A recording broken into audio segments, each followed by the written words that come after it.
हरे कृष्णा।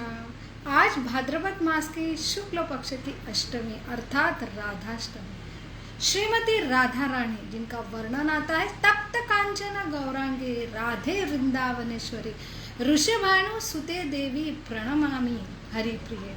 अर्थात जो हरि को सबसे प्रिय है, जो भगवान श्री कृष्ण, जो सर्व आकर्षक, जो कृष्ण उनका अर्थ है, ऐसे सभी जीवों को, सभी, चाहे नारद मुनि हो, सारे देव देवता हो, सारे जीव के उगम सूत्र है और सारे जीव सृष्टि के ये सर्व आकर्षक कृष्ण आकर्षित होते हैं। इनकी ही लादिनी शक्ति राधा रानी, और इसलिए उन्हें ये तप्त कांचन अर्थात उनका वर्ण जो है, जो पिघले हुए सोने के जैसे है, ऐसे ये सुवर्ण कांति राधा रानी जो भगवान श्री कृष्ण को इतनी क्यों प्रिय है। यहाँ पे आज के दिन राधाष्टमी, जो 15 दिन भगवान श्री कृष्ण के आगमन जन्माष्टमी के उपरांत आती है। श्री राधा रानी और कृष्ण, उनमें कोई भेद नहीं है। कृष्ण पूर्ण पुरुषोत्तम है और वही ये राधा रानी उनकी लादिनी शक्ति है। दोनों में कोई अंतर नहीं है। भगवान सब जीवों के आनंद के स्रोत है और आनंद के सागर है। ऐसे श्री आनंद को आनंद प्राप्त करके देने वाली ऐसी ये राधा रानी है।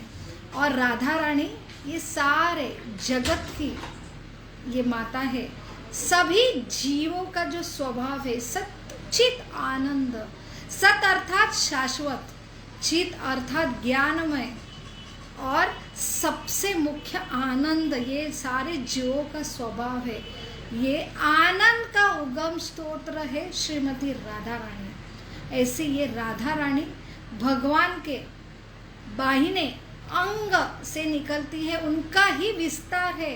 परंतु भगवान जो सर्वज्ञ है, सारे जो वेद उनसे निकलते हैं, ऐसे ये सर्वज्ञ सर्वज्ञाते भगवान श्री कृष्ण भी अपनी लादिनी शक्ति को नहीं जान पाते हैं।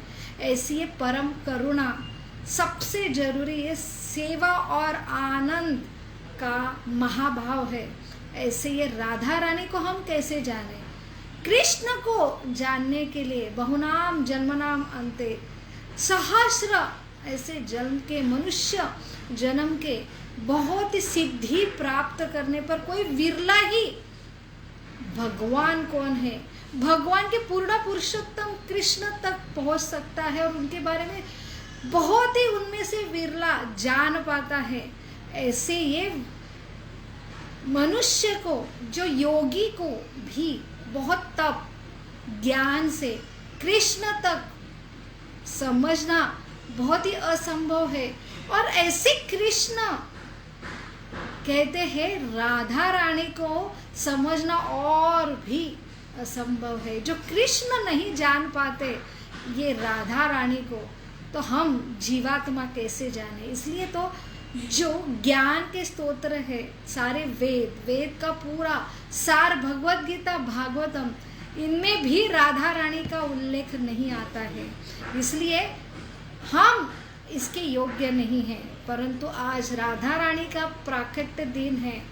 जो भगवान कृष्ण हमारे जो जीव के स्तोत्र है सारे आनंद के, और वो आनंद के स्तोत्र श्रीमती राधा रानी है, उनकी स्तुति और उनके प्रसन्नता हेतु हमने आज राधा तत्व क्या है ये समझना बहुत ही जरूरी है। और ये केवल और केवल आचार्य की कृपा से, राधा रानी की कृपा से ही हम समझ सकते हैं। इसलिए बहुत ही जरूरी है आज के दिन जो राधा तत्व समझना, उनके बारे में, जो उनकी प्राकट्य की लीला, सबसे माधुर्य जो लीला है भगवान के साथ, वो हमारे लिए समझना असंभव है। इसलिए भगवान की कृपा से और आचार्य इनके आशीर्वाद से हम आज के ये भगवान की ये ऐसी लादिनी आनंदमय शक्ति राधा रानी इनके बारे में थोड़ा उनके ही प्रसन्न के लिए जानने का प्रयास करेंगे। ओम अज्ञानतिमिरान्धस्य ज्ञानाञ्जनशलाकया चक्षुरुन्मीलितं येन तस्मै श्री गुरवे नमः। नमो विष्णुपदाय कृष्णपृष्ठाय भूतले श्रीमते भक्तिवेदांत स्वामी इति नामिने। नमस्ते सरस्वती देवे गौरवाणी प्रचारिणे निर्विशेष शून्यवादी पाश्चात्य देशतारिणे। वंशाकल्पतरुभ्यश्च कृपा सिन्धुभ एव च पतितानां पावनेभ्यो वैष्णवेभ्यो नमो नमः। जय श्री कृष्ण चैतन्य प्रभो नित्यानंद श्री अद्वैत गदाधर शिवासादि गौर भक्तवृंद। हरे कृष्णा कृष्णा कृष्णा हरे हरे, हरे राम राम राम हरे हरे। मूकं करोति वाचालं पङ्गुं लङ्घयते गिरिं यत्कृपातमहं वन्दे श्रीगुरु दीनतारिणं परमानंद माधवम श्री चैतन्यम ईश्वरम। हरे कृष्ण। सबसे मुख्य जो है बात भगवत गीता और भागवतम में भी जो सुखदेव गोस्वामी सारे जीवों का जो उगम स्तोत्र है, ये पूरी सृष्टि का उगम स्तोत्र है जो वेदों में वर्णित ऐसे कृष्ण की महिमा जो गान करते हैं, परंतु राधा का र भी उच्चारण नहीं कर पाते हैं, ऐसी ये लादिनी शक्ति भगवान की हम अपने जीवन में कैसे समझे इसके बारे में। सबसे मुख्य बात जो हमारा जो तत्व है, हमें आनंद, हम सुख के लिए यहाँ पे हमारा अस्तित्व है और हर प्रयास हमारा, हर यहाँ पे कष्ट जो है ये जीवन में केवल और केवल सुख के आनंद की प्राप्ति के लिए है। और हमारा ये जीवन का सुख है, भौतिक सुख है, केवल और केवल दो दुखों के अंतर का जो अंतर है, और ये आनंद हो ही नहीं सकता। ऐसे ये आध्यात्मिक जगत की स्तोत्र है, हम उगम स्तोत्र है, और ये आनंद का रस जो है भगवान की लादिनी शक्ति है। इसलिए हमारा अस्तित्व ही आनंद है। परंतु ये आनंद हम कहाँ से, हमारी इच्छा होती है आनंद की, हमारा अनुभव जो कोई कृष्ण के सब सारे जो भगवान से ही आते हैं, इसलिए सारे कोई आनंद के लिए यहाँ पे पैसे है, और इसलिए आनंद ये हमारा गुण धर्म है। और आनंद का सबसे मुख्य सूत्र है श्रीमती राधा रानी। जो कोई आनंद का थोड़ा भी रस, चाहे वो भौतिक आनंद है, उसकी भी स्रोत श्रीमती राधा रानी है। और कृष्ण जो सबसे ऊंचा, कृष्ण की सेवा सबसे ऊंचा रस है भौतिक जगत में, ऐसा ये रस केवल और केवल श्रीमती राधा रानी के वजह से ही हम अनुभव कर सकते हैं। इसलिए इसका वर्णन जो भगवत गीता भागवतम में नहीं आता, क्योंकि भगवान के शुद्ध भक्त इसके बारे में वर्णन करते तो र भी उच्चारते तो भाव विभोर होके पूरा भागवतम ही नहीं हो पाता है। इसलिए जहाँ पे वर्णन आता है शास्त्र में कि राधा रानी का अर्थ क्या है, राधा का अर्थ है आराधना। और जो आराधना, जो हमारे आराध्य देवता है, सबसे बड़ा सारे देवता के उगम स्रोत है भगवान श्री कृष्ण, जो 64 उनके जो दिव्य गुण हैं, ऐसे ये भगवान कृष्ण जो हमारे आराध्य है। परंतु ऋग्वेद में ऐसा वर्णन आता है जो भगवान के द्वारा आराधना करने योग्य है, जो भगवान कृष्ण उनके चरण के लिए आराध्य के लिए तरसते हैं, ऐसी वो है राधा। तो राधा का अर्थ है जो हमेशा रममाण होती है कृष्ण के प्रसन्न के लिए, कृष्ण के आराधना के लिए, इसलिए उनका नाम राधा है। तो राधा ये जीवन है, कृष्ण को प्रसन्न करना, ये तत्व है कृष्ण को आनंद देना। और कृष्ण जिनसे आनंद प्राप्त करते हैं वो है राधा। तो ऐसा ये सूत्र है, सबसे बड़ा ये कृष्ण ही है और ये ऐसी कृपा स्वरूपा कृष्ण है जो सेवक भाव में कृष्ण का रूप है। जो कृष्ण राधा सबसे बड़ा तत्व है कि हमारे स्वभाव है सेवा करना, और सबसे बड़ी सेवा है निस्वार्थ अहेतु की अप्रतिहता कृष्ण की सेवा, जो है राधा रानी की कृपा से ही हम कृष्ण के बारे में जान सकते हैं। हम कृष्ण ये नाम भी उच्चारते हैं, थोड़ा भी आनंद का अनुभव करते हैं, वो केवल और केवल राधा रानी की कृपा से है। इसलिए ऋग्वेद में वर्णन आता है कि कैसे ये भगवान की लादिनी शक्ति है जिसके लिए परम हमारे आराध्य कृष्ण भी तरसते हैं। और यहाँ पे रूप गोस्वामी जो चैतन्य महाप्रभु, जहाँ पे कृष्ण और राधा इनका उगम सूत्र अभी अभी कलयुग में 500 वर्ष पूर्व, यही कृष्ण, ये राधा तत्व क्या है मैं सभी को तो जान लेता हूँ, सबसे मुझसे ही आता है, परंतु राधा का प्रेम, ये इतना प्रेम क्यों करती है मुझसे, ये क्या है तत्व, ये अनुभव करने के लिए साक्षात कलयुग में प्रकट हुए। और ये राधा के रूप में आए हुए कृष्ण चैतन्य महाप्रभु के ये सारे अनुयायी जो रूप गोस्वामी, उनके द्वारा ललित माधव में जो उपदेशामृत और भक्ति रसामृत सिंधु में इसका उल्लेख आता है। और वो भी हम जैसे ये कलयुग में सारे मंद भाग्य, ऐसे ये मंद जीव है, उनके उद्धार है तो हमारे लिए तो भी ये राधा रानी का, और हमें ये राधा रानी जानने का हमें ये संधि प्राप्त हुई है आचार्य, हमारे कृपालु आचार्य द्वारा।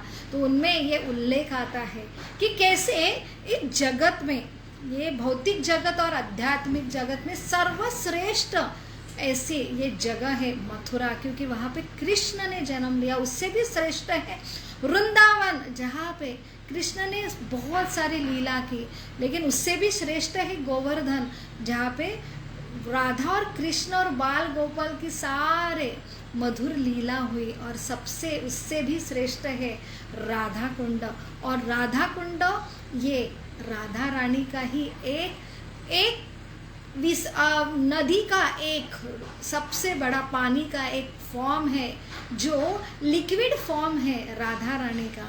ऐसे ये राधा और राधा कुंड ये इस पूरे जगत की सर्वश्रेष्ठ ऐसी जगह है। और यहाँ पे वर्णन आता है जो जीव रूप गोस्वामी हमें समझाते हैं कि कैसे ये सबसे श्रेष्ठ जो जानने योग्य है वो है राधा रानी, जिससे एक जीव अपना जो स्वरूप है, जीवीर स्वरूप है नित्य कृष्ण दास, उस तक पहुँचने के लिए केवल और असीम कृपा दया की शक्ति राधा रानी से ही हमें प्राप्त होता है। और भक्ति रसामृत सिंधु में भी इसका उल्लेख आता है कि कैसे ये राधा और हमारा ये क्या संबंध है हमारा, हम जीव तत्व, फिर ईश्वर तत्व, विष्णु तत्व, कृष्ण तत्व और राधा तत्व, ये लादिनी शक्ति है। और अंतरंगा शक्ति भगवान को आनंद देने के लिए ही ये शक्ति है, और वो जानने के लिए स्वयं ये कृष्ण इस युग में अवतरित होते हैं। ऐसे ही ये वृंदावन की एक लीला है, वहाँ पे प्रेम सरोवर में राधा कृष्ण दोनों बैठे हैं, और ये जो राधा रानी है इनका मुख कमल इतना सुंदर है, और वो मुख कमल जो फूल के समान है, वहाँ पे भींग भुन भुन करता है। वहाँ पे मधुमंगल जो कृष्ण के सखा है, राधा रानी को ये भींग से बचाने के लिए उसके ऊपर भागता है, उसके पीछे उसको भगाता है, और फिर बोलता है मधु चला गया। ये सुन के ही जो मधु का अर्थ है ये जो भिंग है, और वो सुनकर मधु अर्थात मधुसूदन जो कृष्ण का नाम है, वो सुन के ही राधा रोने लगती है, और कृष्ण पास में ही है और इतनी रोती है कि उनका विरह, कृष्ण जो वहाँ उपस्थित है, उनके उपस्थित होते हुए उनके विरह के भाव में जो आनंदित होती है, ये जो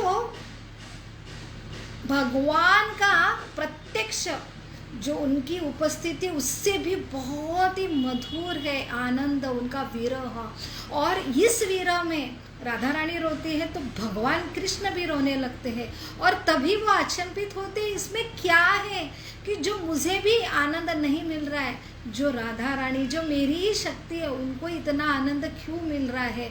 और वही खोज करने के लिए भगवान जो राधा रानी के तत्व में चैतन्य महाप्रभु के रूप में इस धरा पर, इस भारत भूमि में 500 वर्ष पर पूर्व जन्म लिया और उनके ही शिष्य, उनके ही ये सारे दिव्य ग्रंथ में राधा रानी तत्व का उल्लेख आता है।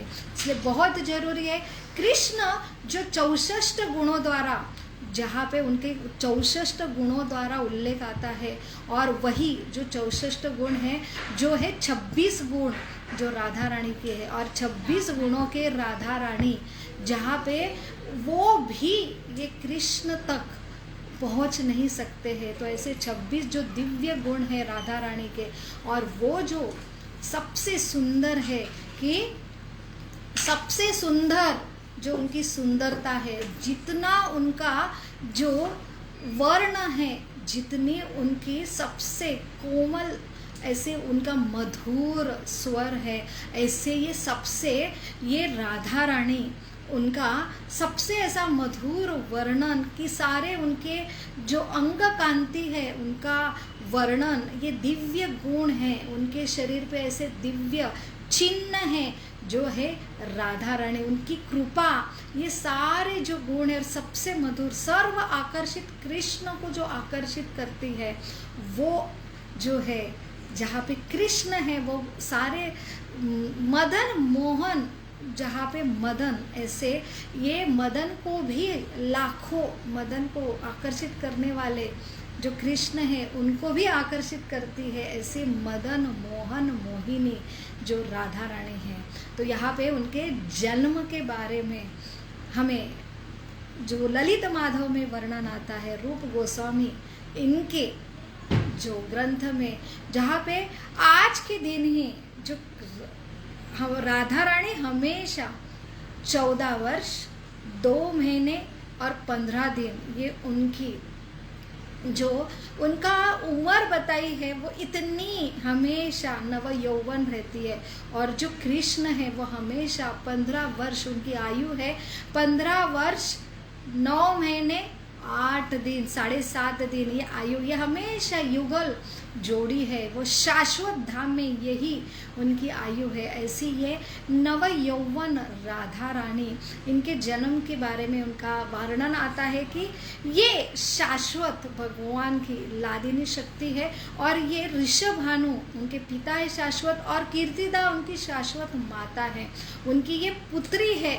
और ऐसे ये राधा रानी के जन्म की कथा आती है कि पार्वती जो हिमालय पर्वत इनकी पुत्री है, और उनका जो दामाद है शिव जी, देवों के महादेव, और वो देख के उनके जो मित्र है विंध्याचल, उनको बहुत ही ईर्ष्या हुई कि हिमालय के दामाद शिव जी है तो मेरे भी दामाद शिव जी को परास्त करने वाली उनके अंदर शक्ति होना चाहिए।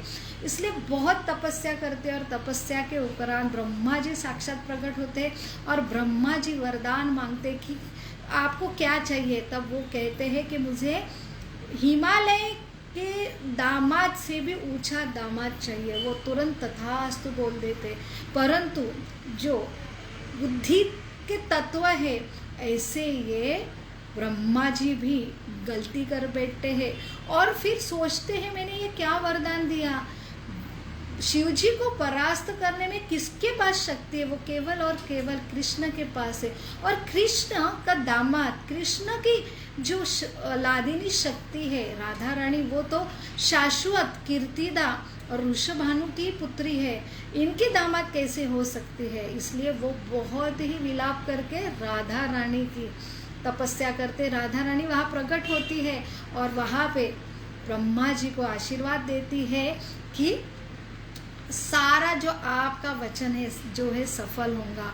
तो इसके लिए ये विंध्याचल उनके पर्वत में, यहाँ पे उनके घर में ऑलरेडी जहाँ पे कृष्ण का जन्म हो चुका है, और कृष्ण के बाद कीर्तिदा और ऋषभानु ये नंद महाराज के एक मित्र है, और दोनों भी जहाँ पे वो बरसाना और गोकुल में रहते थे, वो नंदगांव और रावल में उनके पास, उनको दोनों को भी बहुत ही संतान की प्राप्ति नहीं हो रही थी, और इसलिए वो यमुना नदी के तट पर तपस्या करने के लिए दोनों मित्र बसे थे वहाँ पे।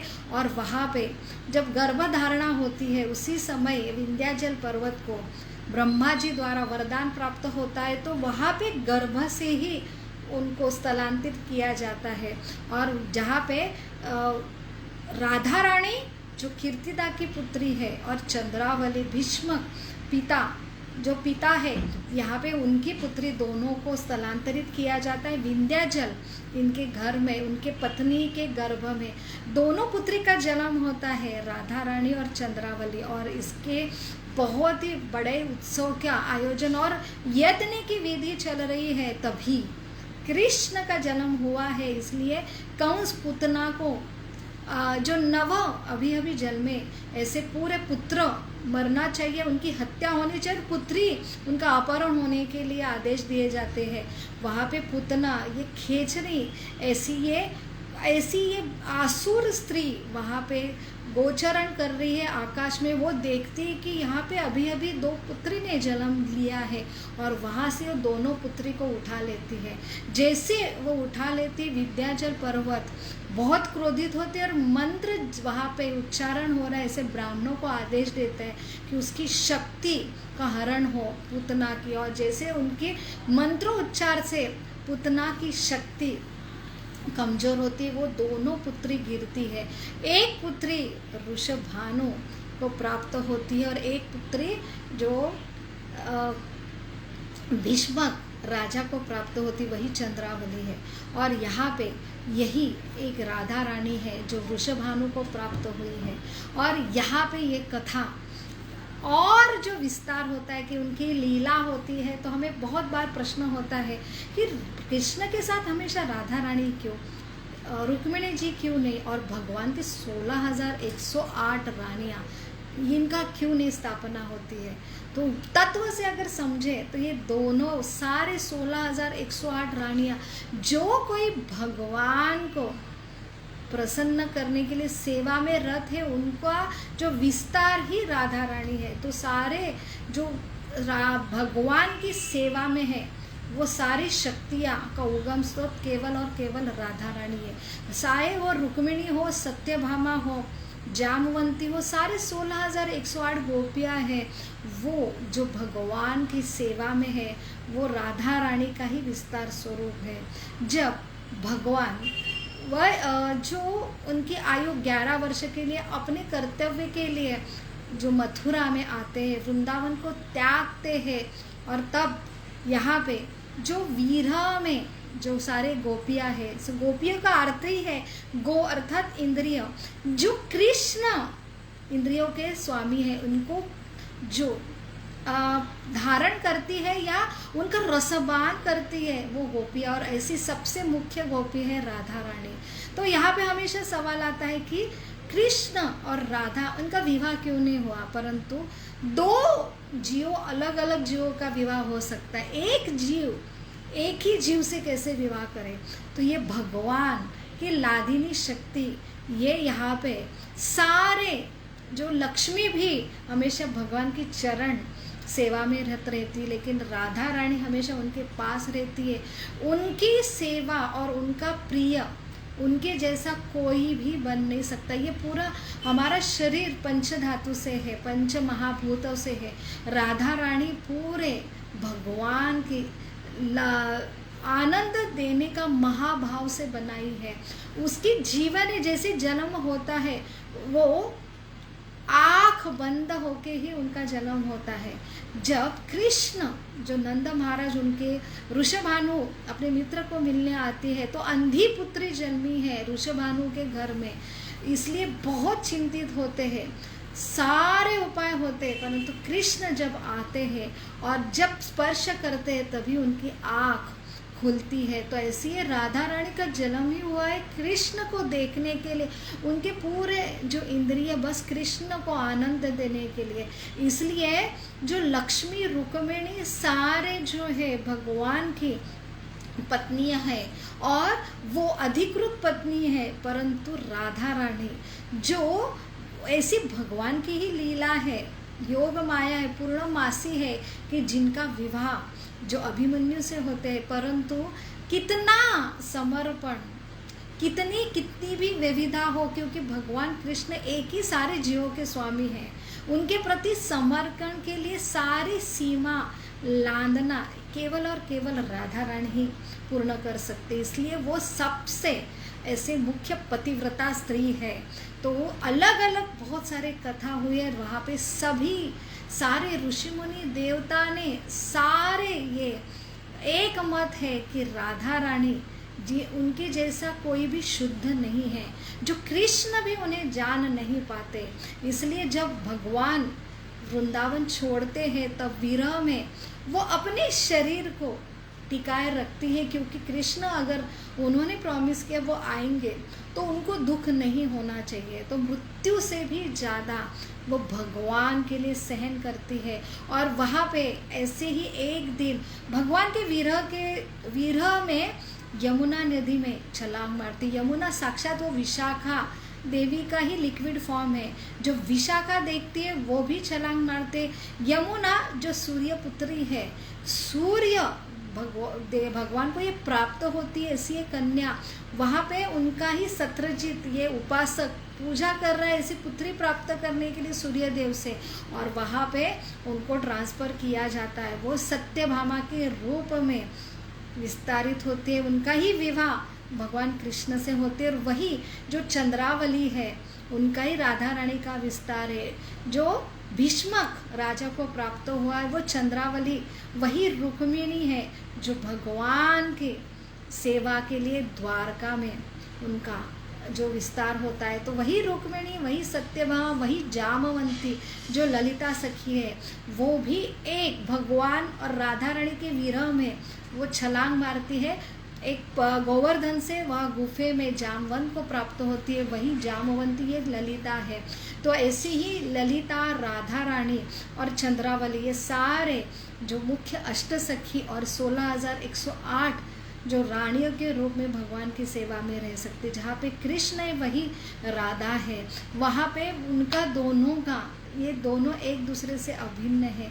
और यही तत्व है, हम सारे जीव आनंद की खोज में है। और यही एकमात्र कृपा राधा रानी की, हम कृष्ण को राधा रानी के कृपा के बगैर हम कृष्ण तक पहुंच नहीं सकते, और हम जीवन में जो आनंद का अनुभव नहीं कर सकते। इसलिए वही कृष्ण राधा के रूप में आते, चैतन्य महाप्रभु के रूप में आते हैं।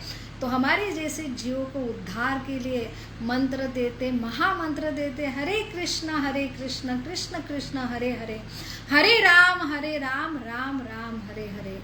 हरे अर्थात है राधा रानी, कृष्ण हे राधा रानी, आप हमें कृष्ण की सेवा में लगाओ। यही एकमात्र आश्रय है हम जीवों के लिए, जो इस कलयुग में हम कोई भी हम अपने आप को नहीं समझ सकते, हम देव देवता को भी नहीं समझ सकते। कृष्ण को समझना तो बहुत मुश्किल बात है। हमारे अस्तित्व, हमारा जीवन का उद्देश्य समझना भी हमारे लिए बहुत ही मुश्किल है। कितनी भी योग तपस्या हम करें, परंतु केवल और केवल राधा रानी की कृपा से ही हम कृष्ण को समझ सकते हैं। और यही संदेश दे रही है राधाष्टमी आज का दिन। हरे कृष्ण कृष्ण कृष्ण हरे हरे, हरे राम राम राम हरे हरे। आप सभी को राधाष्टमी की लाख लाख शुभकामनाएं। हरे कृष्णा।